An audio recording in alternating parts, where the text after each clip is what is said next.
Assalamualaikum warahmatullahi wabarakatuh. Perkenalkan, nama saya Salsabiatul Jana dari jurusan Manajemen PJJ S1 dengan NIM 240201010131.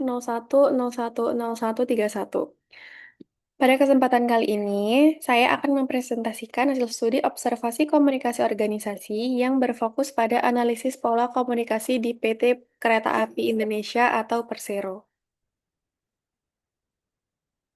Untuk mempermudah pembahasannya, presentasi saya terbagi dalam 6 bagian, yaitu yang pertama ada profil singkat perusahaan, yang kedua ada struktur organisasi, yang ketiga gambaran pola komunikasi internal, lalu yang keempat ada hasil analisa atau kekuatan dan tantangan, lalu yang kelima kesimpulan dan saran perbaikan, dan yang terakhir ada lampiran dokumentasi observasi.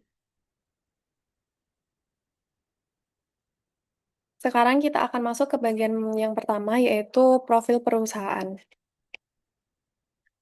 PT Kereta Api Indonesia Persero atau KAI merupakan BUMN yang bergerak di bidang penyediaan jasa transportasi kereta api, penumpang, dan barang di Indonesia. Cikal bakal KAI sudah ada sejak era kolonial pada tahun 1867 dan mengalami beberapa kali perubahan bentuk usaha hingga resmi menjadi PT KAI Persero pada 1 Juni 1999. KAI berpusat di Bandung, Jawa Barat dengan jumlah pegawai mencapai kurang lebih 29.700 orang.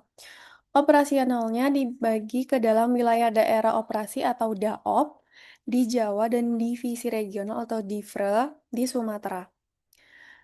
Visi utama KAI adalah menjadi solusi ekosistem transportasi terbaik untuk Indonesia dengan misi menyelenggarakan bisnis perkereta-apian yang efisien, aman, dan nyaman. Lalu selanjutnya,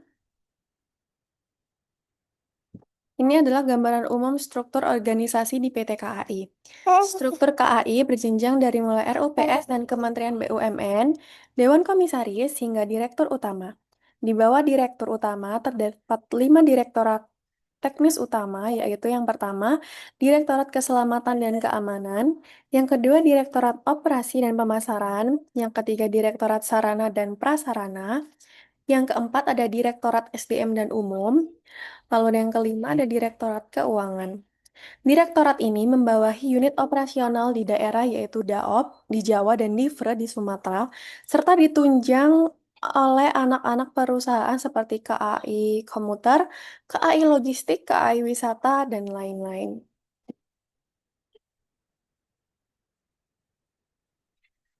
Lalu selanjutnya kita masuk ke pembahasan, yaitu pola komunikasi internal. Berdasarkan hasil observasi, aliran komunikasi di KAI berjalan melalui 3 arah utama. Yang pertama ada vertikal ke bawah, yaitu merupakan instruksi kerja, SOP keselamatan, dan kebijakan operasional dari jajaran, manajemen, atau atasan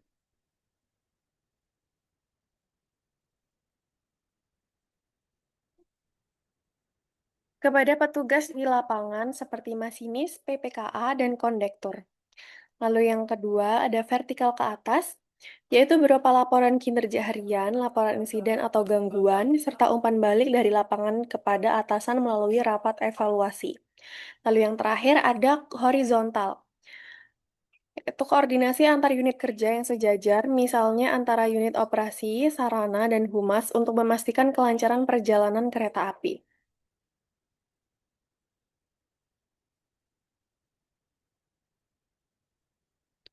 Untuk mendukung aliran komunikasi tersebut, KAI menggunakan berbagai saluran dan media. Yang pertama ada radio komunikasi dan telepon dinas, digunakan untuk koordinasi real-time antara PPKA, masinis, dan pusat kendali atau OCC.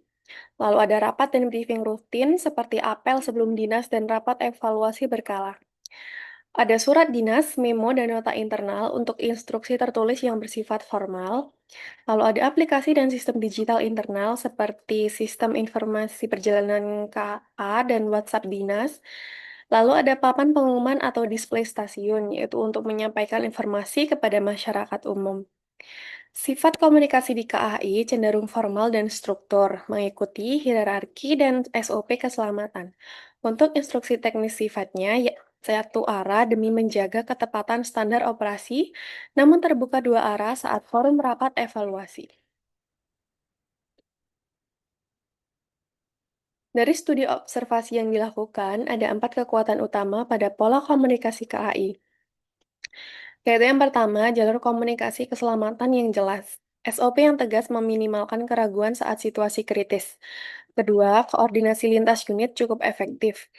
Respon cepat saat terjadi keterlambatan atau kendala operasional, lalu standarisasi pesan dan istilah kerja, penggunaan kode sinyal dan prosedur radio yang baku mempercepat pemahaman antar petugas, pemanfaatan digital media, aplikasi tiket dan papan display sangat membantu keterbukaan informasi publik. Meskipun demikian, ada beberapa tantangan atau hambatan yang teramati. Yang pertama, hierarki panjang, terkadang memperlambat penyampaian informasi kebijakan umum yang non-teknis ke tingkat bawah. Yang kedua, keterbatasan ruang umpan balik informal. Masukan dari staf lapangan cenderung terbatas pada laporan formal. Yang ketiga, ketergantungan pada radio dinas, terutama di area titik operasional tertentu yang mengalami keterbatasan sinyal digital. Lalu yang terakhir, potensi gap komunikasi ke penumpang. Saat terjadi gangguan mendadak di lapangan, terkadang ada jeda waktu sebelum informasi sampai secara merata ke publik. Berdasarkan analisis yang saya jelaskan, dapat disimpulkan bahwa pola komunikasi KAI didominasi oleh komunikasi formal dan vertikal yang sangat sesuai dengan industri bernilai keselamatan tinggi atau high safety. Komunikasi horizontal antar unit berjalan cukup baik untuk kelancaran harian. Penggunaan media komunikasi sudah variatif dari analog atau radio dinas hingga sistem digital. Efektivitas komunikasi vertikal ke bawah sangat kuat, sedangkan kanal umpan balik dari bawah ke atas masih perlu ditingkatkan. Sebagai rekomendasi perbaikan, saya mengajukan 4 poin saran. Yaitu yang pertama, perkuat kanal umpan balik, menyediakan survei berkala atau forum rutin agar suara petugas lini depan lebih didengar manajemen. Digitalisasi laporan operasional, memperluas sistem terintegrasi agar pencatatan data operasional lebih cepat dan terdokumentasi. Lalu, pelatihan komunikasi lintas unit menyelenggarakan pelatihan berkala untuk mencegah miskomunikasi di lapangan. Percepat informasi publik saat gangguan, menyusun protokol komunikasi krisis dengan target response time yang lebih cepat untuk penumpang.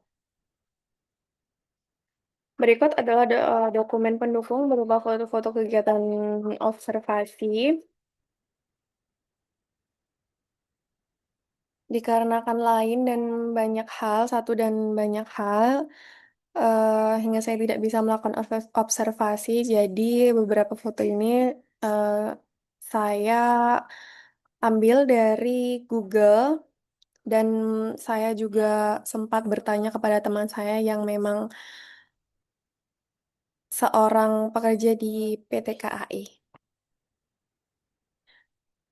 Sekian dulu presentasi dari saya, selebihnya mohon maaf. Wassalamualaikum warahmatullahi wabarakatuh.